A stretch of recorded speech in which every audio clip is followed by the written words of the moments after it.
Hello there. Welcome to the Saroy channel, wherever you are in the world, and so much love to each and every one of you. How are you doing? I do hope you're doing remarkably well.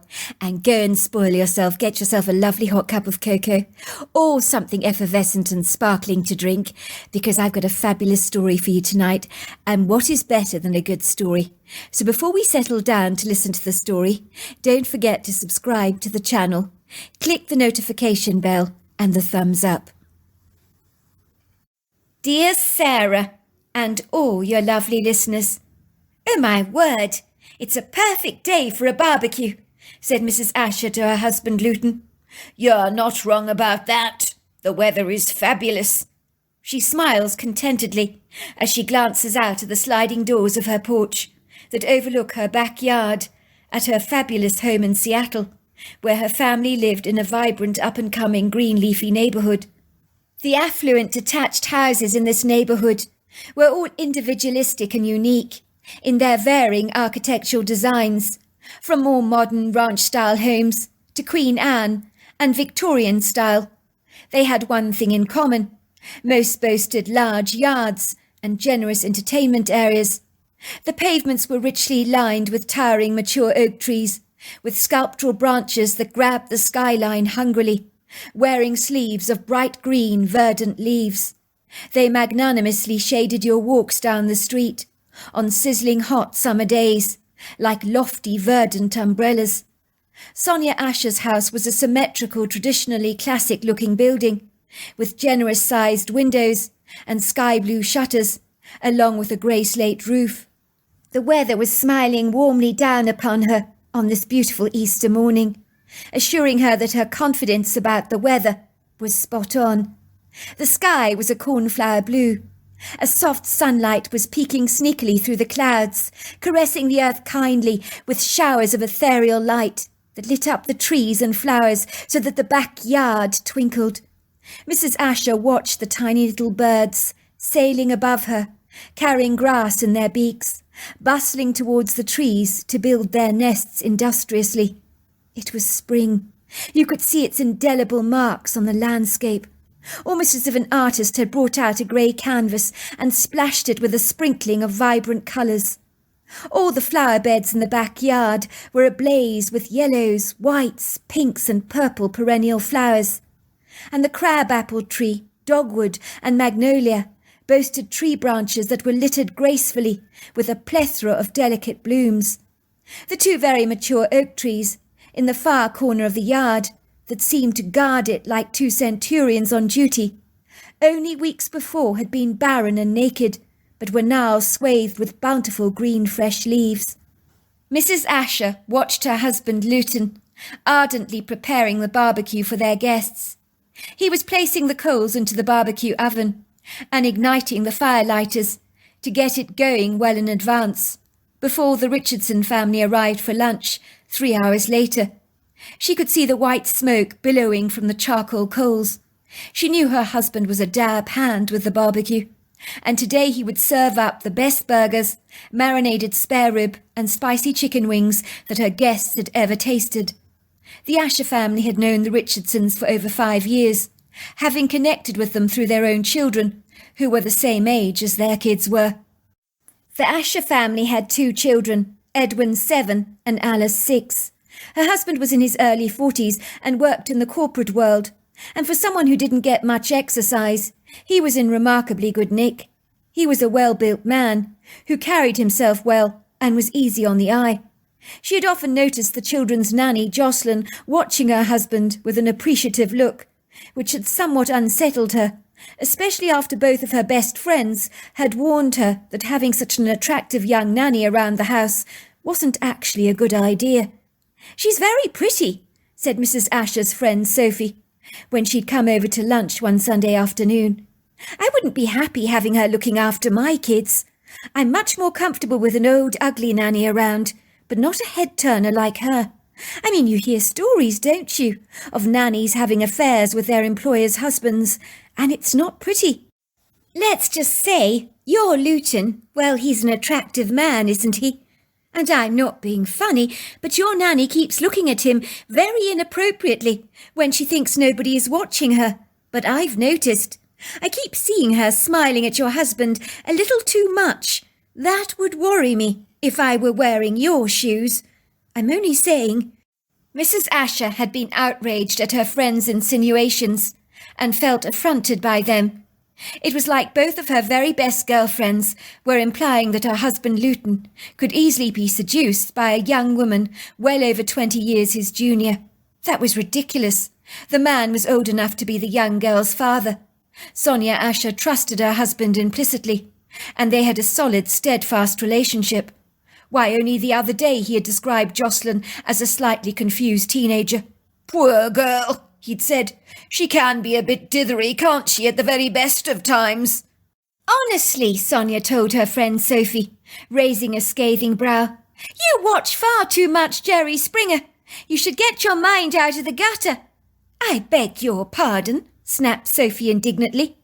This time it was her turn to look affronted. "I'll have you know, Sonia, I don't watch Jerry Springer, and my mind is never ever in the gutter." "Well, it sounds like you do watch Jerry Springer," chuckled Sonia. "The way you're going on. You sound as if you think my husband has the morals of an alley cat. My husband is loyal. He's a faithful man. And for your information, he'd never ever cheat on me. It's not in his nature." "How can you be so sure, Sonia? You're way too trusting for your own good. Things happen, you know." Sonia looked very uncomfortable to hear her very best friends talking disdainfully like this, with curled lips. They might personally feel insecure about their relationships with their husbands, but she and her husband Luton, they were unshakable. Not even wild horses could come between their secure marriage that was built on sturdy foundations and cemented by loyalty and trust. A flirtatious nanny, who would not stop smiling at her husband, was not a remote botheration to her. It was sweet and innocent enough, charming even. The young woman had a harmless crush on her husband, but that was all it was. It was nothing to get your knickers in a twist about. A lot of young women admired older men. She had done so herself as a young girl, but it didn't mean she ever intended to do anything about it. It was, after all, a harmless, innocent infatuation, like one might have over a pop idol that you plastered all over your wall and admired from a distance. "Oh, look, don't be so reactive, Sonia. Honestly, look at you. You take things far too seriously," piped Sophie. "If you must know, I'm not really implying your husband Luton would cheat on you. It's not him I'm really worried about." She pulls in a deep breath, straightening her back like a pencil. She was clandestinely regretting having brought up this contentious topic in the first place, and was hurriedly looking for the exit door to talk about something else that wouldn't ruffle Sonia's feathers quite so much. Sophie loved her friend Sonia, hated upsetting her, but she couldn't help but feel that Sonia could be desperately naive at times. It would be judicious to warn her best friend about the nanny she'd hired, but at the same time she didn't want to cause offence. There was no middle ground here. You were damned if you did say anything, and damned if you didn't. She pauses for a moment, as if being mindful about what she's going to say next. Her kind brown eyes meet Sonia's. "I'm more disquieted about your nanny, if you must know. It's not really Luton that's the worry here. It's that girl. She's way too familiar with your husband. That's a cause of concern for me. She's very kittenish with him, provocative even. I mean, even the suggestive, immodest way she dresses I think is highly inappropriate. I mean, she's a nanny, for goodness sake. She shouldn't be dressing like that. She's showing way too much flesh with those salacious crop tops that she wears all the time. They're ridiculously short. If one of our children dressed like that, my husband would have kittens. I'm only saying." Sonia looked at her friend Chantelle, sitting on the opposite Adirondack chair, who was listening intently to the conversation, but not saying a single word. It was like her thin lips were clamped tightly shut, and her bashful brown eyes were avoiding any eye contact with Sonia, who was hoping her friend would come to her rescue and assure her that Sophie was talking through her backside, and she had nothing to worry about. But she didn't. "Don't look at me, Sonia," says Chantelle. throwing up her arms in exasperation. I'm the last person you should talk to about stuff like this. I mean, look at me. I'm useless at human relationships, and I'm an incredibly poor judge of character. Hence the multitude of train smashes I've had in my life, with all my relationships with men. No, I never get it right. But I do agree with you, Sonia, that your husband is an incredibly trustworthy man. But I also have to agree with Sophie here, that you should watch that nanny of yours. She's what? Snapped Sonia like a crocodile, almost becoming defensive. She didn't like where the conversation was heading, and wanted nothing inexpedient to ungraciously or inconveniently upset the apple cart of her idyllic life, as words, suggestions, innuendos and negative thoughts like this could do so much damage, like a single cigarette causing a wildfire to erupt in a woodland area, causing chaos in its wake. No wonder they say we should guard our words with our life. I don't know, says Chantel. I think sneaky would be the word I would use about your nanny. There's something I don't like about her, but I can't put a finger on it.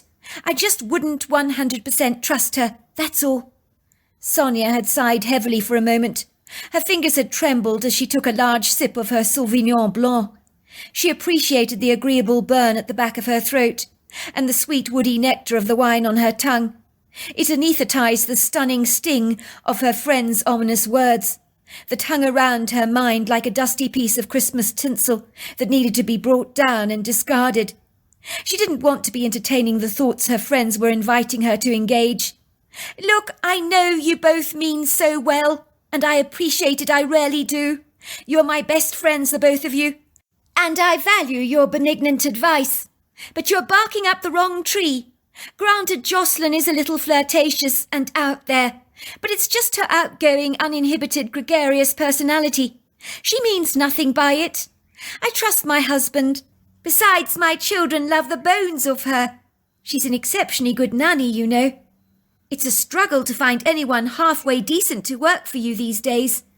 I've been through 6 nannies, all unreliable and disappointing. But nannies like Jocelyn, they don't grow on trees. She's one of a kind, hard-working, very devoted to my children. She may be a bit ditzy and dithery at times, but I hit the jackpot hiring her. She's young and impressionable, but she's good with the kids, and great fun to have around. Yes, but you don't know anything about her, piped Sophie. I know enough. I've seen how she interacts with my children. I even spoke to her aunt. She looked after that woman's kids. The woman could only sing Jocelyn's praises. Yes, but what aunt is going to tell you that their niece has issues? Look, said Sonia, I don't know what the two of you are trying to say about my nanny, but I think we should both quit, or all quit, shall I say, while we're ahead. I'm just saying, Sonia, watch her, that's all, said Sophie. And so it was, on this magnificently beautiful April day.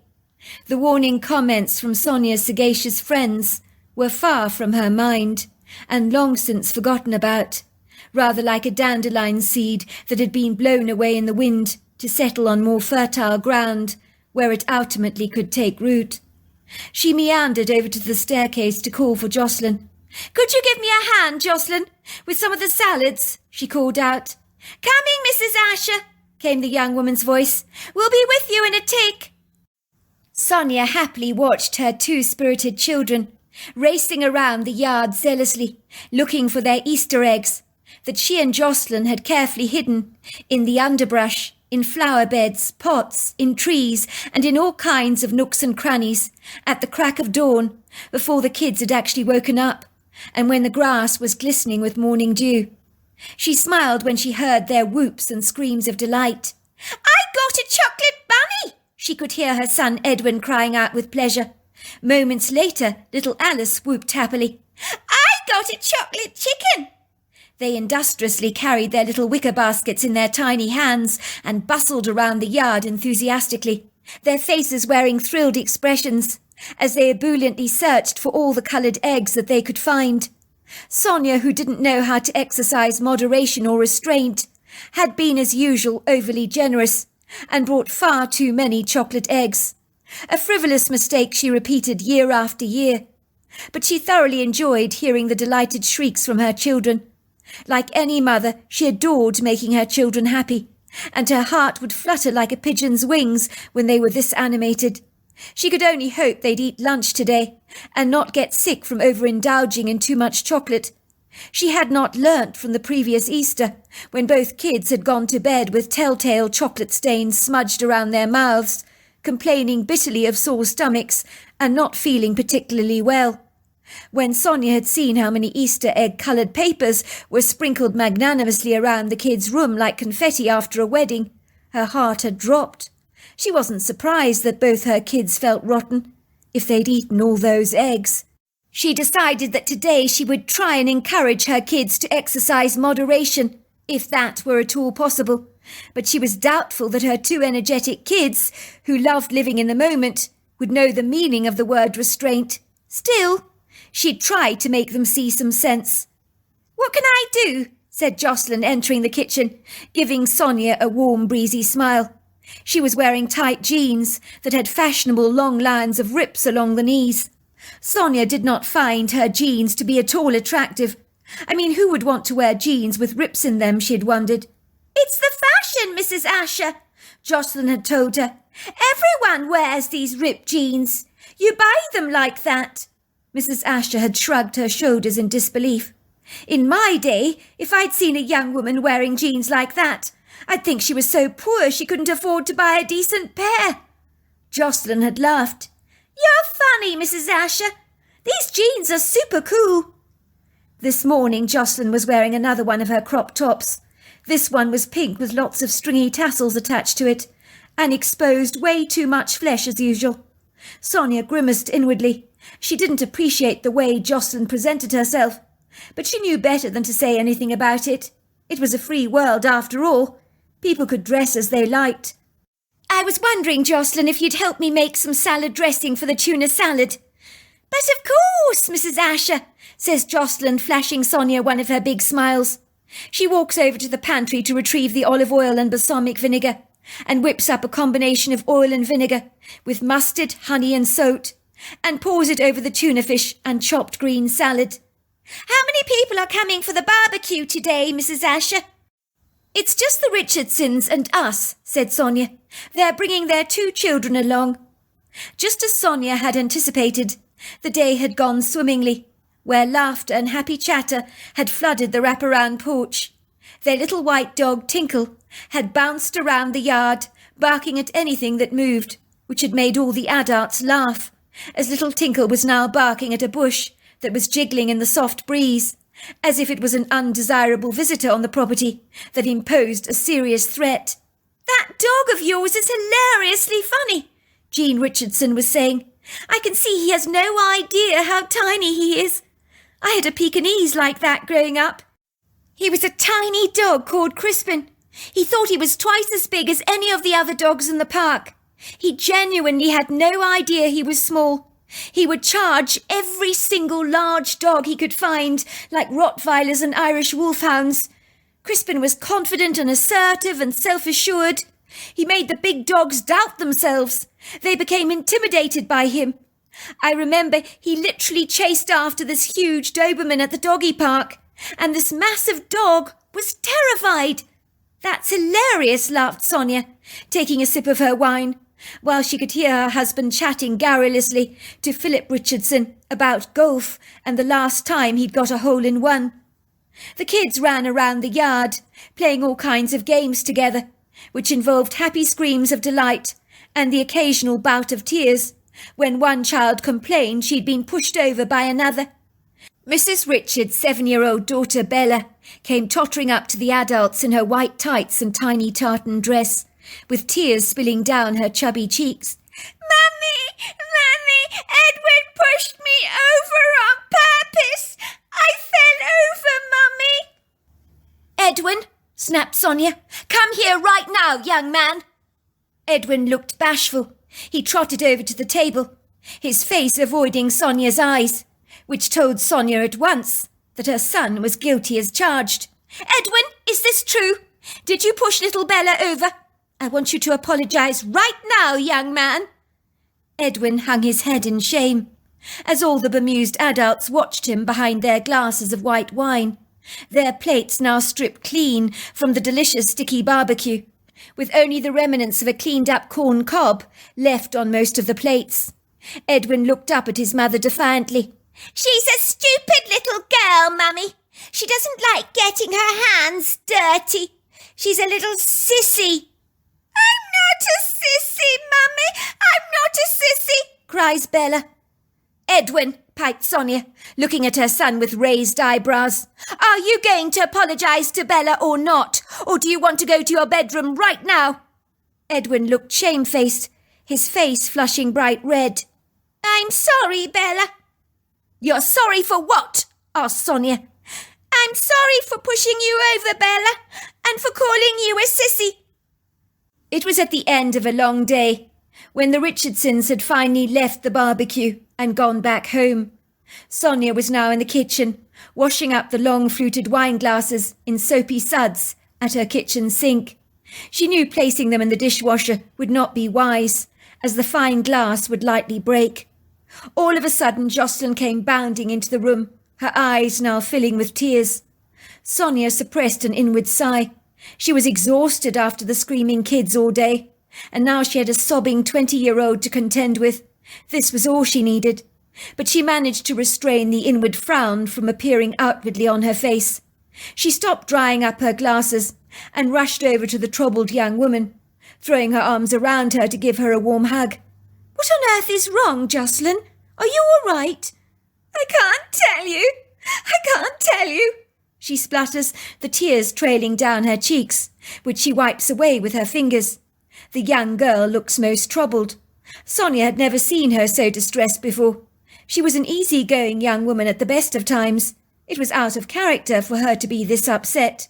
"Now there, Jocelyn, you can tell me anything, you know you can. You live under my roof, and I consider you part of our family. Now what on earth is going on?" She hands the young woman a tissue, guiding her to the granite island, where she pulls out a tall chair for the young lady. "You sit down, Jocelyn, blow your nose really hard, and I'll get you a nice glass of Mountain Dew. You need something sweet in your system. It always helps to have something sweet when you're upset." Jocelyn sits down on the tall chair, her pale skin covered in pink blotches, while trails of black mascara have left long dirt tide marks along her pretty little pixie face. Sonia reaches out with a tissue to help her clean it all up, and presents her with a large tumbler of crushed ice and Mountain Dew. The young woman takes a couple of sips appreciatively, blowing her nose loudly in a tissue, wiping away the remnants of her tears. There, that's so much better," says Sonia, looking at Jocelyn. "Now tell me, what's going on?" "I don't know how to tell you this, Sonia, but it's your husband. He groped me. He wanted to kiss me, but I ran away," she says, the tears pouring down her face. I told him. I told him that I'm your nanny, that I work for you, and that he's married to you. But he said he couldn't get me out of his head, that he wanted to kiss me." For a moment, Sonia does not know how to react to Jocelyn's outburst. The young girl had claimed her husband Luton had groped her, tried to kiss her. This was insane. She knew her husband Luton wouldn't behave like this.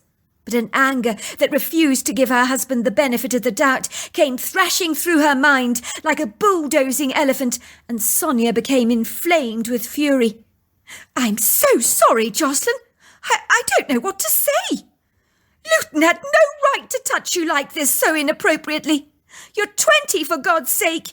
He's twice your age. What the hell was he thinking? What are you going to do about it?" asked Jocelyn. "Get the hell out of here," says Sonia. "I need space from that husband of mine. If I look at him right now, I'd probably kill him. Where is he?" He's in the yard, cleaning up the mess from the barbecue." "I tell you what, Jocelyn, you and the kids get packed right now, do you understand me? We haven't got a moment to lose. I don't want to confront Luton about this, not now. I need to think, and we're going away for a few days." Where, Mrs. Asher?" "To my father's cabin in the mountains, of course." But what about your husband? Won't he think it strange if you just bog off like this?" I don't want him to know that you know about his advances towards me. I won't say anything, Jocelyn, but I'm quite sure he'll guess why we made this dramatic exit. He's not a fool. We'll leave him a note. I am so angry. I could kill him right now. I really could. I can't possibly speak to him now. He mustn't see us leave. Be quick about it and get little Tinkle and his dog food. You need to move as fast as a March hare before my husband comes into the house. Do you understand? Jocelyn nodded, her tears now taken over by the urgent need to get the children organised.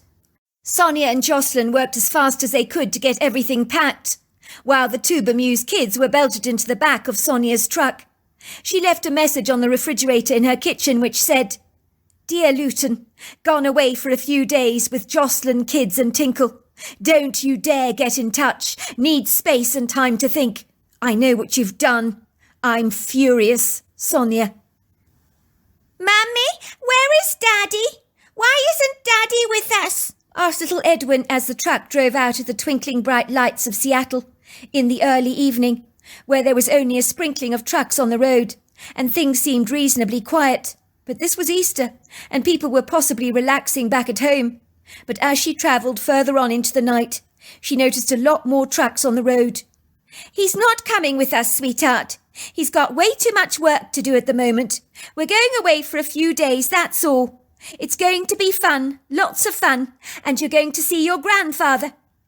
"But where are we going, Mummy?" asked Edwin incredulously. "You never said we were going away after Easter." "We're going to Grandpa's cabin in the mountains. Now, isn't that going to be fun? You know how the two of you love that mountain cabin." "Cool," said Edwin, sounding pleased. "I love Grandpa's cabin. It's the best cabin, but I wish Daddy could come with us. Why can't Daddy come with us?" "I told you, your father is too busy. He can't come." Sonia put some music on in her truck as a way of distraction. Although it was so modern, she had absolutely no idea what they were listening to. But Jocelyn appeared to be singing the words to the songs and beating her feet to the music, so it was hip enough for the young 20-year-old girl to appreciate. Sonia was heartily relieved that the young woman no longer looked distraught, but had resiliently bounced back to being happy-go-lucky again. That was a relief, she thought privately to herself. She could hear the light snores of her two children, draped with blankets in the back seat, with little Tinkle lying fast asleep on Edwin's lap. The poor dog was absolutely exhausted from barking all day at that bush, as indeed were her children, who had been running around the yard all day, engaging in numerous squabbles with the Richardsons' children, which was a good thing, as there was nothing worse than driving with two restless kids in the back, as well as a spirited dog. Jocelyn was scanning through Sonia's cell phone for her. "You've got 20 missed calls from Luton on your cell. Do you want me to delete them, or shall I read them out to you?" "Delete them," says Sonia, growling under her breath. "Right now, Luton is the last person I want to speak to in the entire world. When I'm upset, I need to get away from things, to think about stuff. I'm glad to say that Luton understands that about me. I'm so shocked, so appalled about what you've told me, Jocelyn. And I'm so dreadfully sorry that he groped you like that. I just don't know what to think. Nor do I know what to say. I'd never have believed in a million years that my husband was capable of that. Just shows what I know. I can't apologise enough for Luton's behaviour. I'm utterly ashamed. So ashamed. You are young enough to be his daughter, and he's behaved like a hormonal teenager. Truly, I thought my husband was much better than this. I really did. I'm clearly not as streetwise and savvy as I thought I was. Both my best girlfriends warned me that something like this could happen. But I didn't listen. Of course not. I just thought I could trust my husband implicitly. More fool me. I'm sure I'm not the first nanny that is being groped, Mrs. Asher, and I won't be the last, says Jocelyn, in a nonchalant tone, as if she was talking about the weather or what they would eat for breakfast the following morning. Sonia didn't say anything. She felt almost as if she'd been thrown through the windscreen of her life and spat out on the grey asphalt road like a piece of chewed-up old tobacco. It was like every part of her entire body ached and moaned from the painful horror of her nanny's revelation that hit her so hard, like a cold hand being slapped across her face. Why would she doubt what Jocelyn had told her? The young woman would have no good reason to lie to her. She had always relied on Jocelyn as a nanny, and the young girl had never let her down. She had never known Jocelyn to be untruthful about things that really mattered. She knew the nanny was naturally flirtatious towards her husband, always flashing him bright warm smiles. But surely her husband had not been led on by her coquettish ways. He had even commented once that Jocelyn was very playful. I mean, that was Jocelyn for you. That was part of her personality, part of her quirky charm. I could kill him, were the words that circled around Sonia's head like a merry-go-round. I could bloody kill him, she growled. How dare he take advantage of a young innocent woman under our roof, the nanny of our children. It defies belief. Sonia began to doubt her husband's integrity as she drove along into the night. Did she actually know the man that she thought she had loved all these years? It would seem his actions over this weekend had shown her a side to her husband's character that Sonia found objectionable. I mean, how could she go on living with him after he'd groped the children's nanny under their own roof? The idea he was capable of such pubescent, loutish behaviour sent the bile flooding through the back of her throat, and a couple of times during the journey she had to pull over to the side of the road to violently throw up. Are you all right, Mrs. Asher? Asked Jocelyn, as Sonia pulled over to the side of the road for the second time.